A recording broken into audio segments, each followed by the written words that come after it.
Ang kwento na ito ay karanasan ito ng mayamang kakilala ng aking lolo na si Lolo Boy.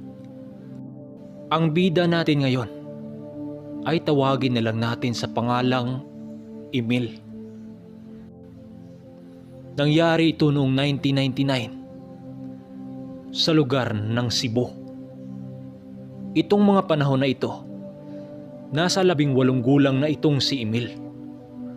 Ulila na sa mga magulang itong si Emil. Gawa ng maliit pa siya ay naghiwalay na ang kanyang mga magulang sa hindi malamang dahilan. Meron namang kumupkop kay Emil na isang matandang babae, subalit sa kasamaang palad, namatay rin ang kumupkop sa kanya dahil na rin sa katandaan. Wala ring mga kamag-anak itong si Emil sa Cebu dahil ayon pa sa ilang nakakilala sa mga magulang ni Emil, tubo yun ng libertad. Nagpalaboy-laboy itong si Emil sa syudad ng Cebu. Ang kanyang ginagawa noong bata pa siya, hinahalukay niya ang mga basurhan ng mga malalaking restauran doon sa Cebu para manguha ng mga kalakal para ibenta. Meron namang nagbibigay sa kanya paminsan-minsan ng pagkain. Kaya lang, may mga araw ding napipilitan siyang kumain ng mga pagkain na nabubulok doon sa basurhan.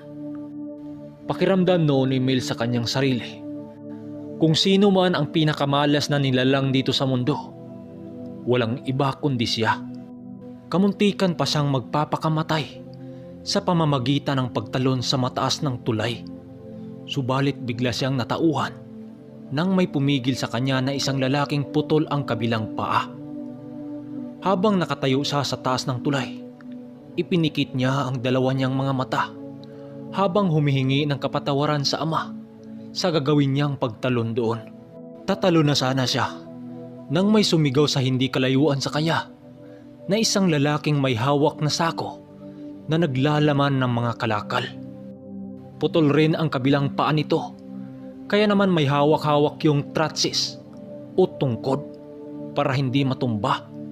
Tatalo na sana siya doon nang may sumigaw ng, Wag mong gagawin yan! Ano, baliw ka ba? Kapag tumalon ka dyan, anong akala mo sa sarili mo? Hindi ka na maghihirap? Diyan ka nagkakamali.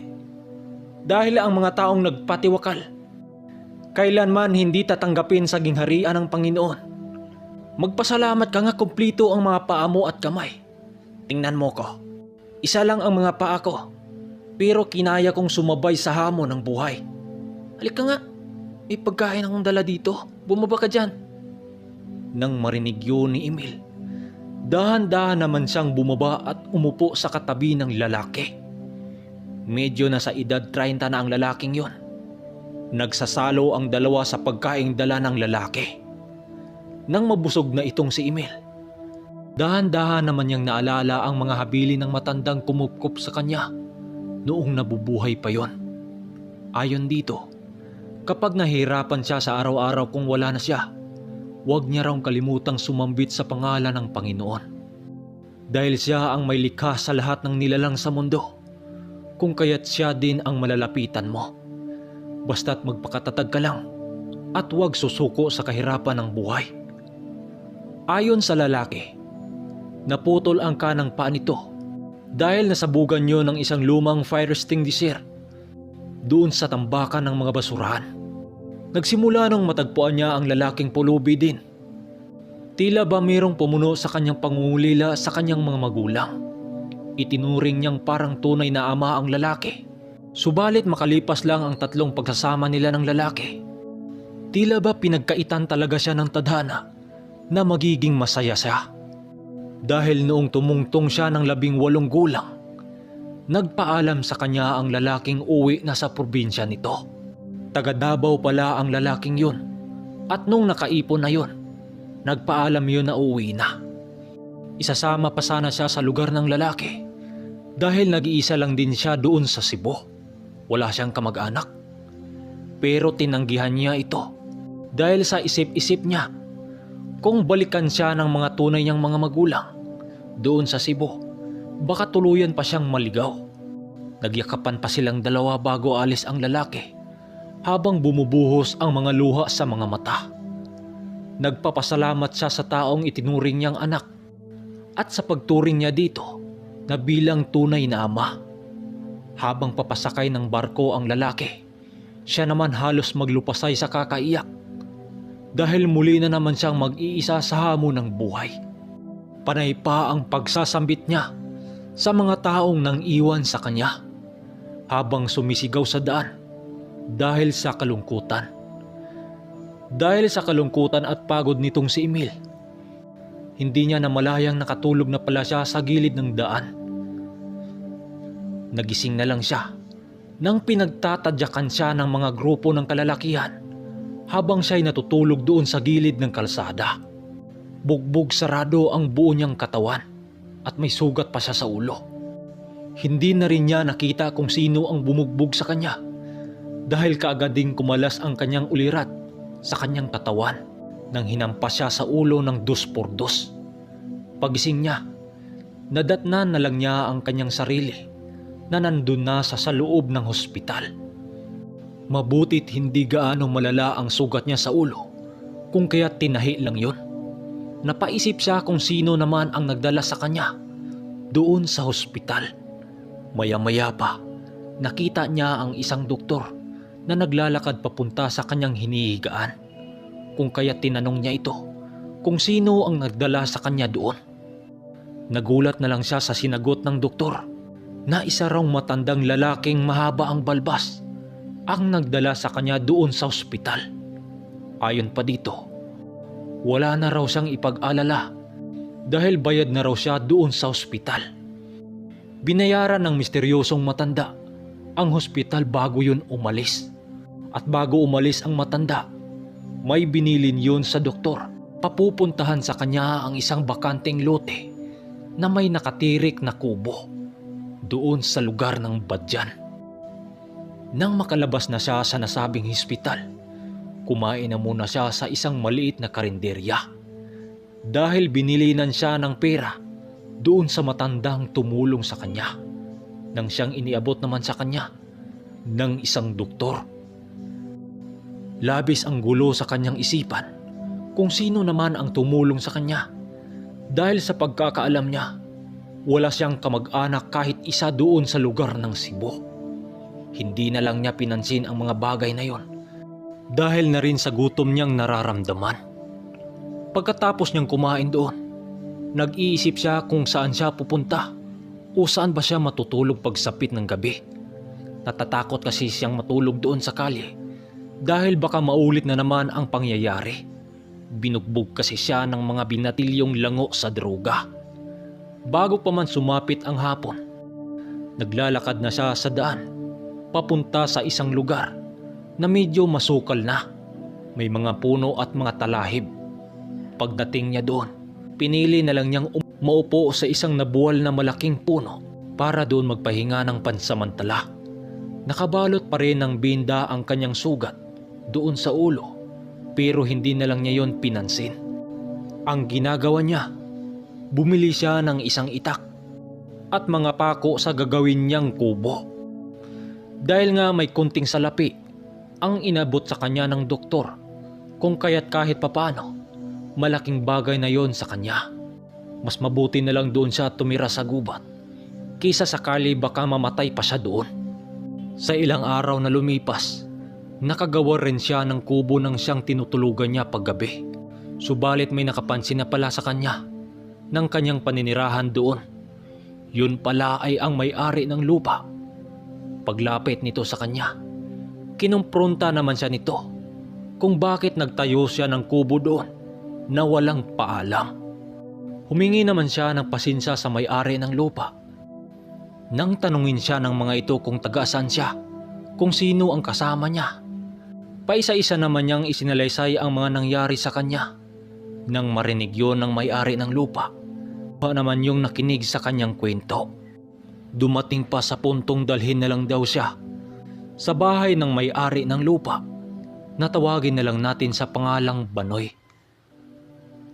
Nang marinig niya ang mga presinta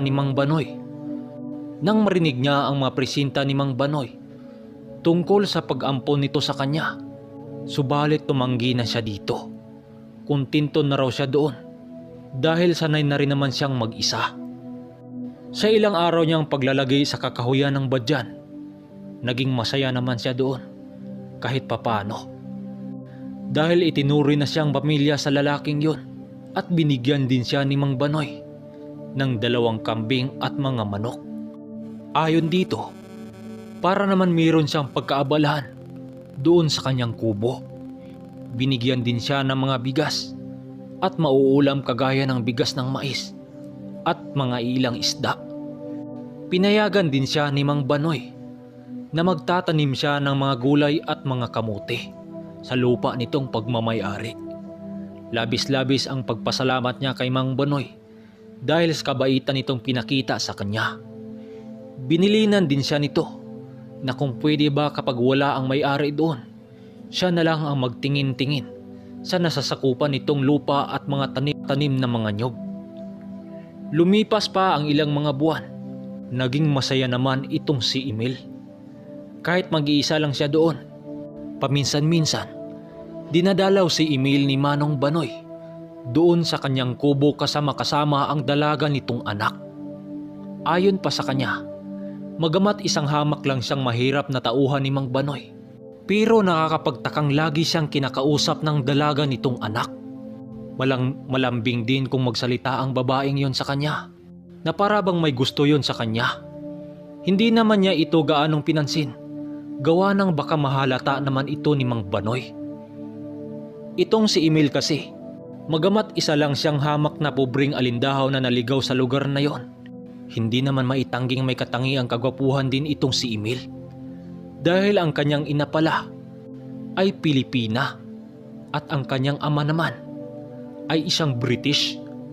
Sa pagkakaalam niya, doon sa matandang kumukop sa kanya dati, ang kanyang ina at ama, nagkakakilala lang yun sa isang resort ng Cebu at nagkaanak at yun ay siya. Subalit nagkahiwalay ito at siya ay ipinaampon sa isang matandang babae. Kung sisipatin mo ang itsura nitong si Emil, masasabi mong anak siya ng mayamang pamilya dahil sa kutis nitong maputi, matangos ang ilong. Yun nga lang, nagmana siya sa kanyang ina. Mababa lang din. Magamat wala siyang maayos na kasuotan, nangingibabaw pa rin sa kanya ang kagandahang lalaki. Ayon sa kanya, may pagkakataon ding binibisita siya ng anak ni Mang Banoy doon sa kanyang kubo. May mga kasama yung mga babae din at may mga dalang prutas at pagkain, maging mga damit man, nang siyang labis naman niyang ikinahiya sa mga ito. Dahil sa isip-isip niya, sino naman siyang para itrato ng mga ito ng ganon? Hay nako, sana ako na lang si Emil. Biro lang. Balik tayo sa kwento. Magamat hindi problema kay Emil ang pagkain at mga pangailangan sa araw-araw, pinili pa rin niyang magtrabaho at magbanat ng buto. Kapag inaabutan siya ng pera ng dalagang anak ni Mang Banoy, hindi niya yun tinatanggap. Yung mga pagkain lang at damit, nang siya namang kinakargahan niya ng mga nagawa niyang uling papuntang bayan para ibenta. Halos araw-araw niyang ginagawa ang pag-uuling para naman may pera naman siyang magagamit sa pang-araw-araw. Hanggang sa isang araw, nang maghatid siya ng mga uling sa bayan. Subalit pagdating niya sa restaurang palaging bumibili sa kanya ng mga uling, ay tsimpo ring nagsasarado ang restaurant na yon. Kung kaya't para hindi na siya mag-uwi ng mga uling sa kanyang kubo, napag-isip-isip niyang ibinta na lang yun sa iba. Sa pag-iikot-ikot ni Emil sa bayan, napadpad naman siya sa isang sabungan. Pinili niyang huminto doon para magpahinga ng saglit. Dahil sa kanyang ginawa, hindi naman maiwasang pagtinginan siya ng mga tao doon.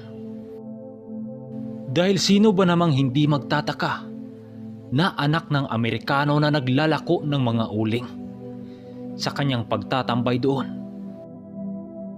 Tila ba may humata sa kanya na isang enerhiya para pumasok doon sa sabungan na yon.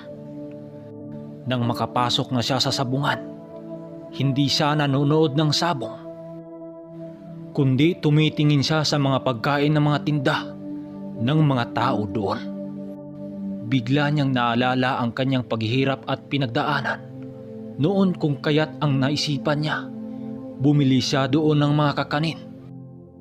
Para kapag mayroon siyang madaan ng mga pulubi na nagpapahinga sa daan, ibibigay niya yun doon. Ramdam na ramdam niya ang paghihirap ng mga taong grasa dahil doon siya nanggaling. Hindi naman lahat ng pulubi ay naghirap dahil sa kanilang kapalaran, kundi dahil na rin sa kanilang mga bisyo.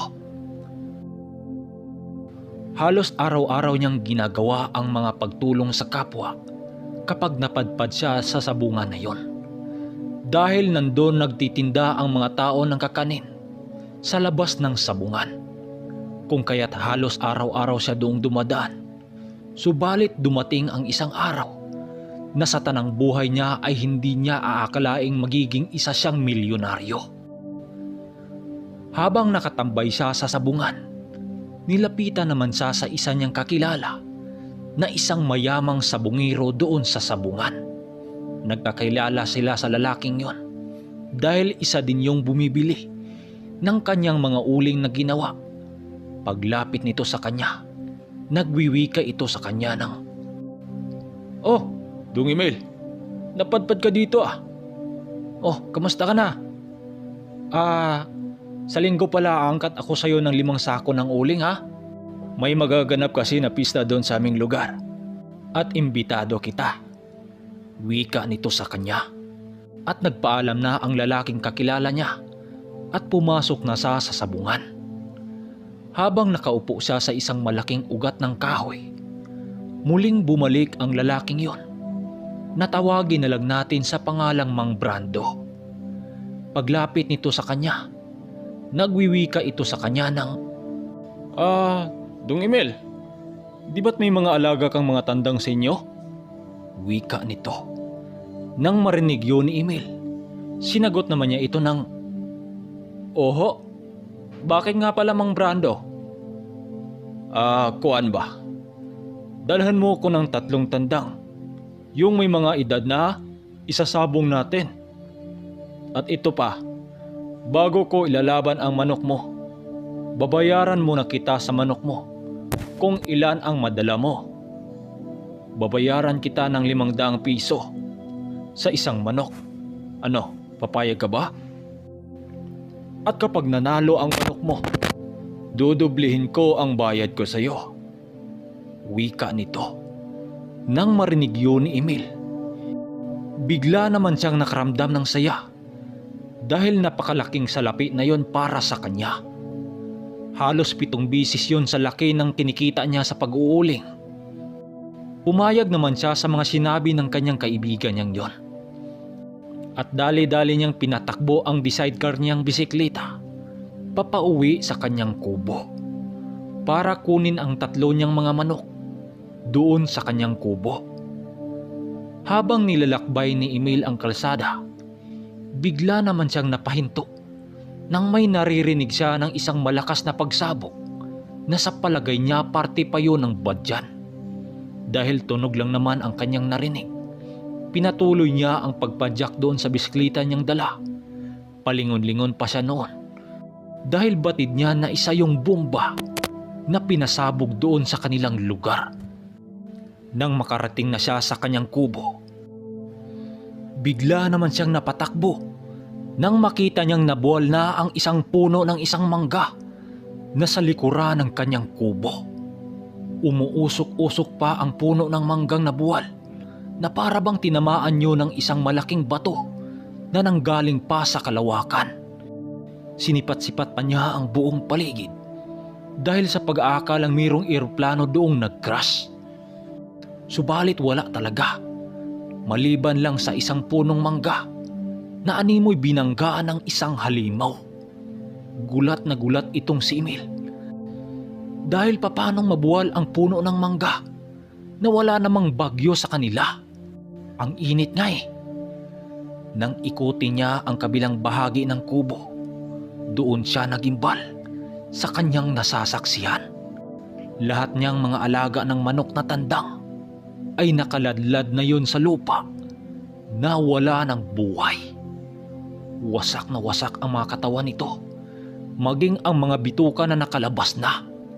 Sinipat-sipat niya ang buong paligid sa pag-akalang may mga ligaw na aso doon sa kanilang lugar. Subalit bigla siyang napalingon sa kabilang banda nang may tumuktukaok na manok doon sa nabuwal na mangga.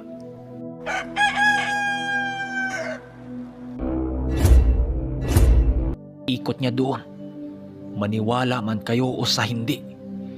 Nakita niya ang isang manok na kulay purong puti na nakapatong sa nabuwal na puno ng mangga. Umusok-usok ang katawan ng manok na yon, na para bang yun ang may gawa sa puno ng mangga at sa mga alaga niyang manok. Nakita niya kasi ang mga paa nito na may mga bahid ng mga dugo. Nang makita yon ni Emil, halos manigas ang buo niyang katawan dahil sa gulat dito. Dahil sa kanyang mga nakita, minabuti niyang dakpin ang manok na yon. Dahil wala na nga ang lahat niyang manok, ang naisipan niyang gagawin ay ibigay sa kanyang kaibigan doon sa sabungan. Habang padyak-padyak niya ang isang bisiklitang dala, paulit-ulit namang pumasok sa kanyang isipan ang buong pangyayari. Sinong may gawa sa pagbuwal sa puno ng mangga doon sa kanilang kubo? Hindi naman pwede kalabaw ang may gawa nun, dahil ang katawan ng manggang yun kasing laki na yon ng katawan ng isang taong may katandaan na. At sa mga alaga niyang manok, nakita niyang parang winasak ng isang mabangis na hayop.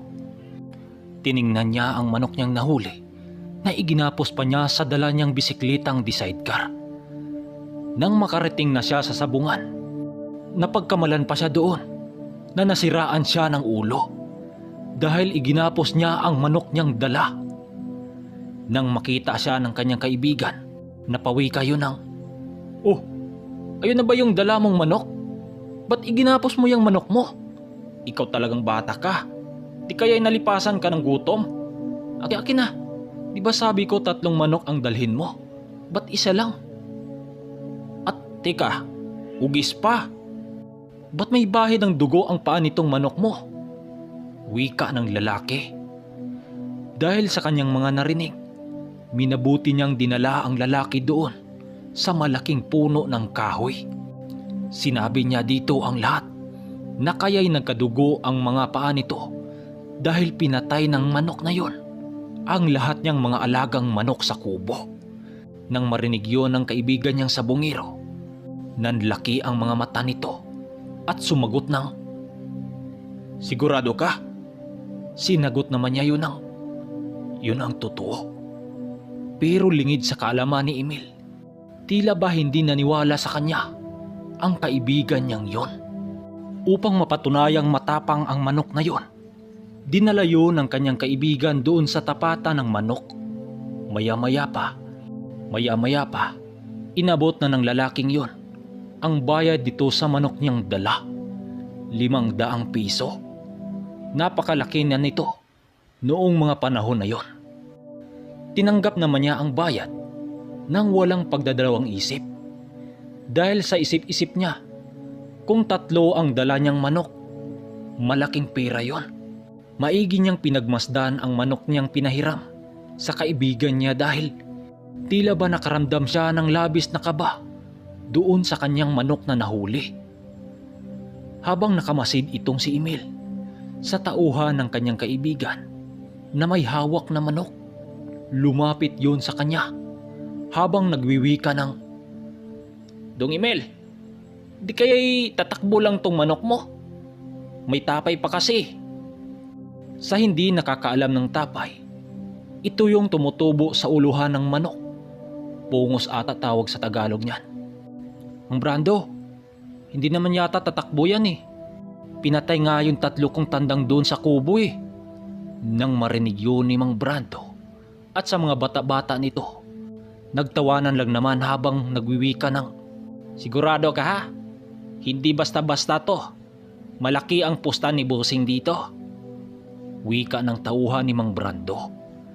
Habang pumasok sa ruwida itong si Mang Brando, kasama ang isa nitong alalay. Itong si Emil naman, tinitigan niya ng maigi ang manok na yon dahil animoy porsilana ang kintab ng balahibo nito.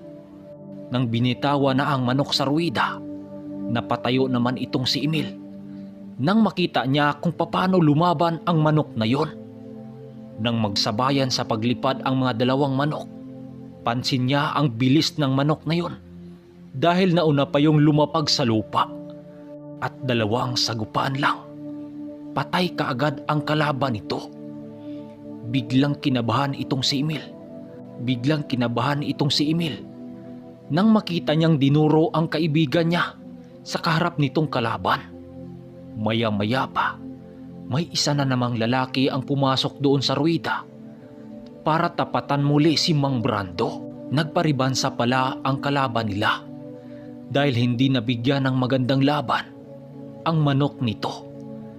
Patawa-tawa lang ang kaibigan niyang yun habang tumitingin sa kanya, hanggang sa umabot yun ng 6 na sultada at wala pa rin nakagawang nakakapagpatumba sa kanyang manok niyang nahuli. Maniwala kayo o sa hindi, ang mga taong nasa paligid ng sabungan halos nagsisigawan yon habang kinanta ang kanta na ang manok ni San Pedro na ugis ang balahibo.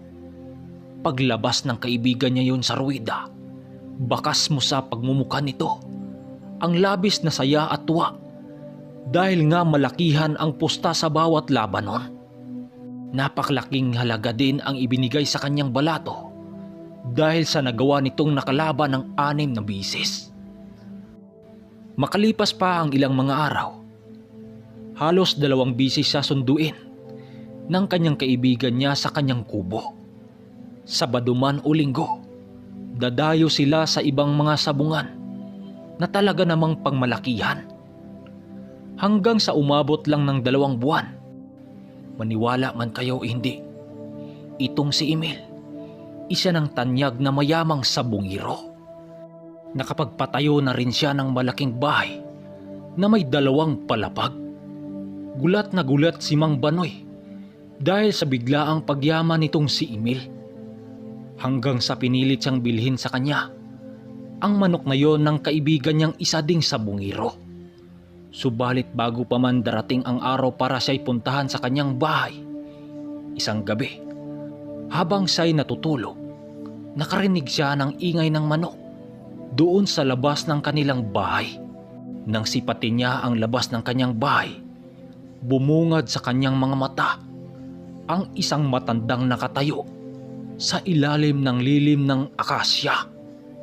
Maniwala man kayo o hindi, nakapatong ang manok niyang ugis sa balikat ng matandang yon. Dahil sa kanyang mga nasilayan, dali-dali siyang lumabas sa kanyang bahay at tiningnan ang kulungan ng manok. Subalit wala na yung manok niyang ugis doon sa kulungan niyang pinapagawa. Nang tingnan niya ang malaking puno ng akasya, wala na yung matanda doong nakatayo. Dahil sa mga nangyari, hindi natuloy ang pagbili sa kanya sa manok na yon doon sa kanyang kaibigan niyang si Brando. Inakala tuloy ng kaibigan niyang yon na itinakas niya ang manok na yon. Sinabi naman niya lahat ang nangyayari, pero sa kasamang palad, hindi yun naniwala sa kanya at pinagbantaan pa siya nito. Napatayin siya nito kapag hindi niya ipinakita ang manok na yon. Nang mabalitaan yun ni Mang Banoy, kaagad yung kumilos para siya'y ilayo sa lugar ng Cebu. Sa madaling panahon, dala-dala ni Emil ang lahat niyang kayamanan. Dahil kapag naabutan siya nito sa kanyang bahay, siguradong patayin siya nito. Dahil kilala pala ni Mang Banoy ang nagbanta sa kanyang buhay. Bininta nila lahat ng ari-arian ni Emil at lumipat ng ibang lugar. At alam niyo bang nakatuluyan ni Emil ang dalagang anak ni Mang Banoy? Sumunod kasi yon sa lugar ni Emil. Makalipas lang ang ilang taon, hindi naman tutol si Mang Banoy doon dahil kagustuhan yon ng kanyang anak. Simula pa noong una kasi, May gusto na yon kay Emil. Makalipas pa ang ilang mga taon, may 6 na anak itong si Emil sa asawa niyang si Maris, anak yun ni Mang Banoy. At malalaki na rin ang kanilang mga anak at nag-aaral na nga eh. Magpahangga ngayon, may katandaan na si Emil. Sariwa pa sa kanyang isipan tungkol sa ang pagbaba ng ang manok ni San Pedro.